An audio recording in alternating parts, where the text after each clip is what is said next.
87. Dan saya sendiri dengan Aulia Nurul Apriliani dengan NPM 3062056085. Baiklah, selanjutnya kita akan masuk ke materi yang pertama, yaitu konsep keilmuan dalam IPS.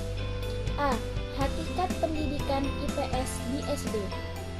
Ilmu pengetahuan sosial atau IPS bukanlah disiplin ilmu, melainkan suatu program pembelajaran atau mata pelajaran yang mempelajari kehidupan sosial, yang kajiannya mengintegrasikan bidang ilmu-ilmu sosial seperti ilmu sejarah, ilmu geografi, ilmu ekonomi, dan ilmu sosiologi,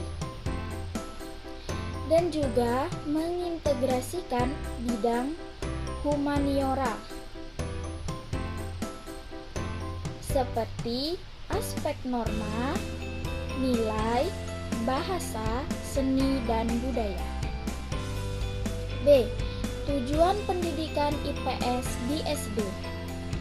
Pendidikan IPS bertujuan membina peserta didik menjadi warga negara yang baik, yang memiliki pengetahuan, keterampilan, dan peduli sosial yang berguna bagi diri sendiri, serta bagi masyarakat dan negara. 5. Kriteria dalam mengembangkan materi pembelajaran IPS di SD. Hendaknya yang pertama, mengembangkan kemampuan memahami berbagai fenomena sosial yang akan berguna dalam proses pengambilan keputusan. Yang kedua, mengembangkan kemampuan komunikasi sosial, yakni keterampilan menangkap berbagai fenomena sosial. Yang ketiga, mengembangkan kemampuan dasar dalam memecahkan masalah sosial. Yang keempat, mengembangkan kemampuan sikap peka, tanggap, dan adaptif, tetapi tetap kritis. Selanjutnya yang kelima adalah mengembangkan kemampuan menganalisis masalah sosial secara terpadu.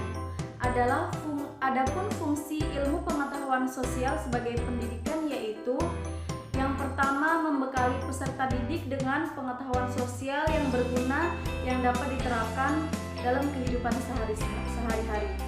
Yang kedua, mengembangkan keterampilan terutama keterampilan sosial, keterampilan intelektual, dan yang ketiga adalah mengembangkan pedulian sosial. Selanjutnya C. Landasan pendidikan ilmu pengetahuan sosial. Bagian A. Landasan pendidikan ilmu pengetahuan sosial sebagai pendidikan disiplin ilmu. Yang pertama adalah landasan filosofis, memberikan gagasan pemikiran mendasar yang digunakan untuk menentukan objek kajian atau domain yang menjadi kajian pokok dan dimensi pengembangan pendidikan ilmu pengetahuan sosial sebagai disiplin ilmu atau aspek ontologis atau bersifat konkret. Bagaimana cara, proses, atau metode membangun pendidikan ilmu pengetahuan sosial hingga dapat menentukan pengetahuan mana yang dianggap benar, sah, valid, atau terpercaya, aspek epistemologis atau hakikat rasional. Tujuan dan manfaat dari pendidikan ilmu pengetahuan sosial ini atau aspek aksiologis atau nilai atau bagaimana manusia menggunakan ilmunya. Selanjutnya yang kedua ada landasan ideologis. Sistem gagasan untuk memberikan pertimbangan dan menjawab pertanyaan. Keterampilan antar dasain atau fakta pendidikan ilmu pengetahuan sosial sebagai disiplin ilmu dengan das Solon atau teori pendidikan IPS.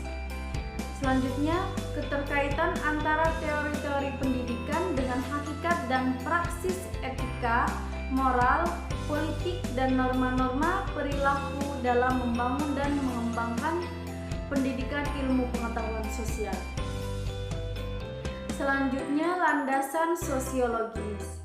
Sistem gagasan mendasar untuk menentukan cita-cita, kebutuhan, kepentingan, kekuatan, aspirasi, serta pola kehidupan masa depan melalui interaksi sosial yang akan membangun teori atau prinsip pendidikan ilmu pengetahuan sosial sebagai pendidikan disiplin ilmu.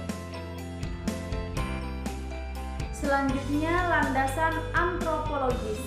Sistem gagasan mendasar dalam menentukan pola, sistem, dan struktur pendidikan disiplin ilmu sehingga relevan dengan pola, sistem, dan struktur kebudayaan. Landasan ini memberikan dasar sosiokultur masyarakat terhadap ilmu pengetahuan sosial sebagai pendidikan disiplin ilmu. Selanjutnya, landasan politis. Menentukan arah dan garis kebijakan dalam politik pendidikan dari pendidikan ilmu pengetahuan sosial. Peran dan keterlibatan pihak pemerintah dalam landasan ini sangat besar, sehingga tidak mungkin steril dari campur tangan birokrasi. Selanjutnya adalah landasan psikologis. Menentukan cara-cara pendidikan ilmu pengetahuan sosial, membangun struktur tubuh disiplin pengetahuannya, baik dalam tataran personal atau komunal berdasarkan entitas psikologis.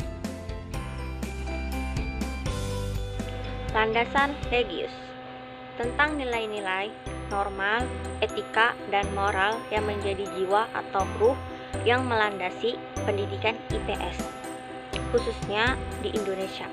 Landasan Legius diterapkan di Indonesia menghendaki adanya keseimbangan antara pengembangan materi yang bersumber dari intraseptif knowledge dengan ekstraseptif knowledge. B. Landasan filosofi pendidikan IPS SD. 1. Landasan filosofi guru SPS dalam perubahan zaman untuk mengimbangi perkembangan dan kemajuan zaman. Guru harus mampu melakukan seleksi aneka cenderungan peserta didik dalam mengarahkan proses pembelajaran pendidikan IPS. Guru harus pandai memanfaatkan kemajuan ini tetapi tetap dalam koridor kurikulum yang dipakai. Ada dua aliran filsafat ekstremitas, yakni sikap reaksioner atau hati-hati dan takut pembaharuan, dan sikap radikal atau sangat mendukung pembaharuan. 2.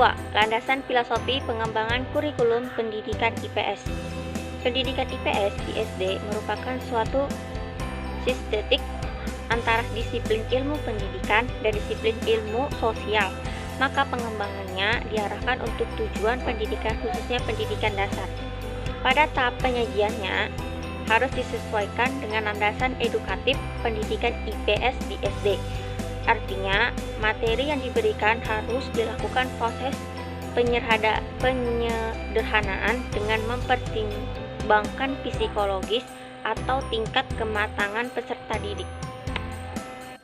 2. Paradigma keilmuan dalam IPS. A. Pengertian paradigma. Istilah paradigma pada awalnya berkembang dalam dunia ilmu pengetahuan, terutama dalam kaitan dengan filsafat ilmu pengetahuan. Secara testimologi, tokoh yang mengembangkan istilah tersebut dalam dunia pengetahuan adalah Thomas S. Kuhn.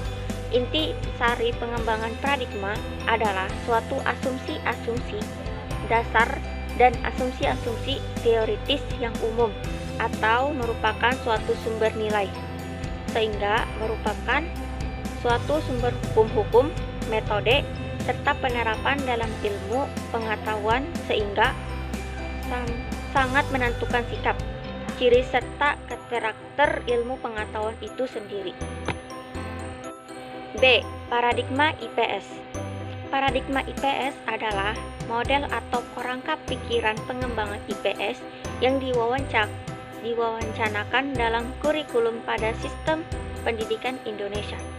Dan IPS merupakan studi yang mempelajari tentang masyarakat atau manusia dan merupakan ilmu pengetahuan sosial yang diambil dan ilmu sosial.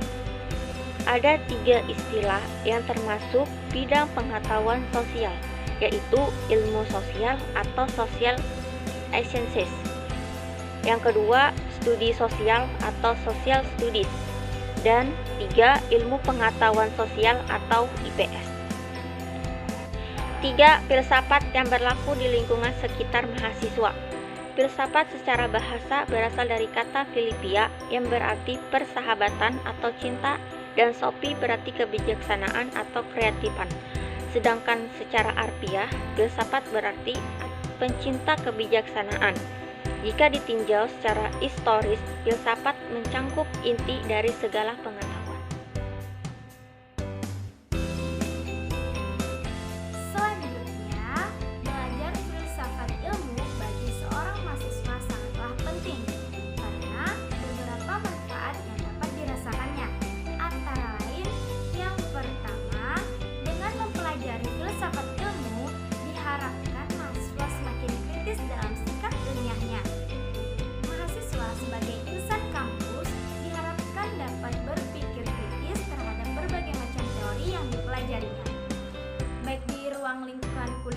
Maupun dari sumber-sumber lain seperti lingkungan organisasi-organisasi yang ada di dalam kampus ataupun di luar kampus. Yang kedua, mempelajari filsafat ilmu dapat menghadirkan berbagai macam kegunaan bagi para mahasiswa sebagai calon ilmuwan untuk mendalami metode ilmiah dan untuk melakukan berbagai penelitian ilmiah. Dengan mempelajari filsafat ilmu, diharapkan para mahasiswa memiliki pemahaman yang utuh mengenai ilmu dan mampu menggunakan pengetahuan tersebut sebagai landasan atau acuan dalam proses pembelajaran dan penelitian ilmiah. Yang ketiga, setelah mahasiswa lulus dan bekerja, mereka pasti akan berhadapan dengan berbagai masalah dalam pekerjaannya. Untuk memecahkan masalah pasti memerlukan kemampuan untuk berpikir kritis dalam menganalisis berbagai hal yang berhubungan dengan masalah yang dihadapi. Dalam hal inilah pengalaman mempelajari filsafat ilmu itu diterapkan. Yang keempat, membiasakan diri untuk berpikir secara logis rasional dalam opini dan argumentasi yang diutarakannya. Yang kelima, mengembangkan semangat toleransi dalam setiap perbedaan pandangan atau pluralitas. Karena para ahli filsafat tidak pernah mempunyai satu pendapat, baik dalam isi perumusan permasalahan maupun penyusunan jawaban-jawabannya. Nah, dan yang terakhir atau yang keenam, mengajarkan kita bagaimana caranya berpikir dengan cermat dan tidak kenal lelah. Nah, kesimpulannya, IPS merupakan bidang studi baru karena dikenal sejak diberlakukan kurikulum 1975. Dikatakan baru karena cara pandangan bersifat terpadu. Artinya bahwa IPS merupakan perpaduan dari sejumlah mata pelajaran seperti sejarah, geografi, ekonomi, sosiologi, dan antropologi. Adapun perpaduan ini disebabkan mata pelajaran tersebut mempunyai kajian yang sama, yaitu manusia. Ilmu pengetahuan sosial bukan merupakan suatu bidang keilmuan atau disiplin bidang akademis, melainkan lebih merupakan suatu bidang pengkajian tentang gejala dan masalah sosial. Dalam kerangka kerja pengkajiannya, ilmu pengetahuan sosial menggunakan bidang-bidang keilmuan yang termasuk bidang-bidang ilmu sosial. Sekian dari kelompok kami. Terima kasih. Wassalamualaikum